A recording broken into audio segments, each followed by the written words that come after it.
Link दिया गया है, आप वहां से जाकर हमारे फर्स्ट वीडियो को देख सकते हैं। यदि अभी तक आपने हमारे यूट्यूब चैनल को सब्सक्राइब नहीं किया है तो हमारे यूट्यूब चैनल को सब्सक्राइब करें और साथ ही साथ इस बेल आइकन को प्रेस कर दें, जिससे हमारी ऑल वीडियोस का नोटिफिकेशन आप तक पहुंच सके। बात करते हैं अब इससे आगे छठी पंचवर्षीय योजना की। छठी पंचवर्षीय योजना का जो कार्यकाल है वो 1980 से लेकर 1985 तक यह योजना चलाई गई। इस योजना में जो मुख्य इस योजना का आरंभ जो रोलिंग प्लान 1978 से 1983 ईस्वी में जो जनता पार्टी सरकार द्वारा बनाई गई थी, उसको समाप्त करके यह योजना बनाई गई। यानी जो मोरारजी देसाई ने रोलिंग प्लान का आरंभ किया गया था, उसको समाप्त करके छठी पंचवर्षीय योजना का आरंभ किया गया। इसमें जो प्राथमिकता दी गई वो गरीबी उन्मूलन और रोजगार के में वृद्धि पर अत्यधिक ध्यान दिया गया। इस योजना के तहत इस योजना का जो विकास दर का लक्ष्य रखा गया वो 5.2% वार्षिक रखा गया और प्राप्ति 5.54% की प्राप्ति हुई। यह योजना सफल हुई। यह इसमें जो मुख्य कार्य हैं वो ग्रामीण और असंगठित क्षेत्रों में रोजगार के अवसरों का सृजन या वृद्धि कराना इसका मुख्य उद्देश्य रहा है। अब बात करते हैं सातवीं पंचवर्षीय योजना। सातवीं पंचवर्षीय योजना 1985 से लेकर 1990 ईस्वी तक चली। यह योजना जॉन डब्ल्यू मिलर मॉडल पर आधारित है। एक क्वेश्चन यूं पुटअप होता है कि यह योजना किस मॉडल पर आधारित है, तो यह योजना जॉन डब्ल्यू मिलर मॉडल पर आधारित है।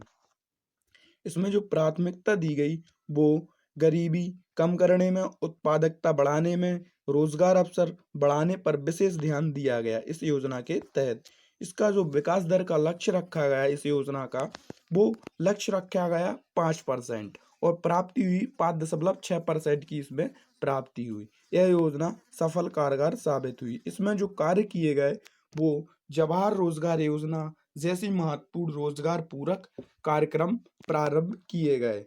इसमें प्रति व्यक्ति आय में 3.6% की वृद्धि हुई। वो सातवीं पंचवर्षीय योजना में हुई। प्रति व्यक्ति की जो आय थी उसमें 3.6% की वृद्धि हुई सातवीं पंचवर्षीय योजना के तहत। अब बात करते हैं आठवीं पंचवर्षीय योजना के पूर्व। आठवीं पंचवर्षीय योजना के पूर्व 2 वर्ष का योजना अवकाश रहा है। योजना अवकाश 1 अप्रैल 1990 से 31 मार्च 1992 तक राजनीतिक अस्थिरता एवं आर्थिक संकट के कारण 1 वर्षीय योजना बनाई गई। यह अवकाश 2 वर्षों तक रहा। अब इसके बाद आती है आठवीं पंचवर्षीय योजना। आठवीं पंचवर्षीय योजना 1992 से लेकर 1957 तक योजना चलाई गई।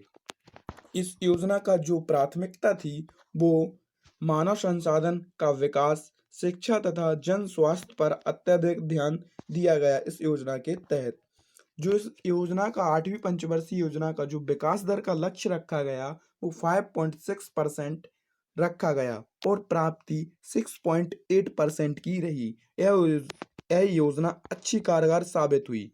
इसमें जो एक क्वेश्चन यूं पुटअप होता है कि राष्ट्रीय महिला कोष की स्थापना कब की गई, तो राष्ट्रीय महिला कोष की स्थापना 1993 में की गई। किस पंचवर्षीय योजना के तहत की गई, तो आठवीं पंचवर्षीय योजना के तहत।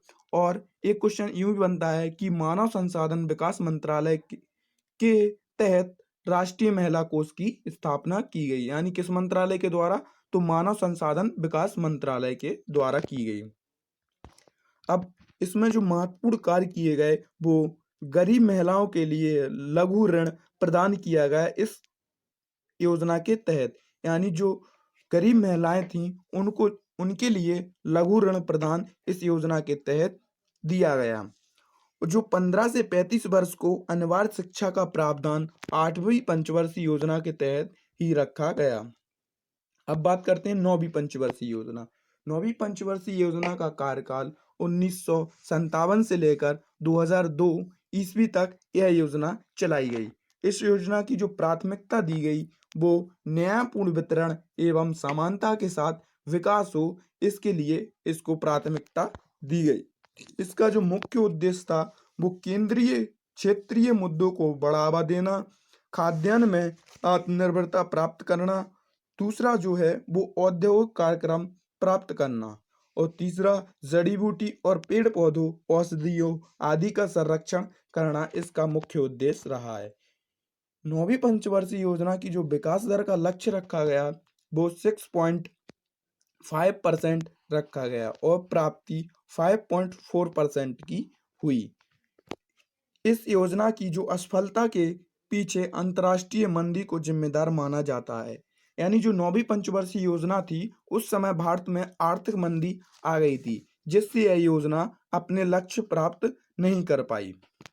अब बात करते हैं 10वीं पंचवर्षीय योजना की। तो 10वीं पंचवर्षीय योजना का कार्यकाल 2002 से 2007 तक चलाई गई है योजना।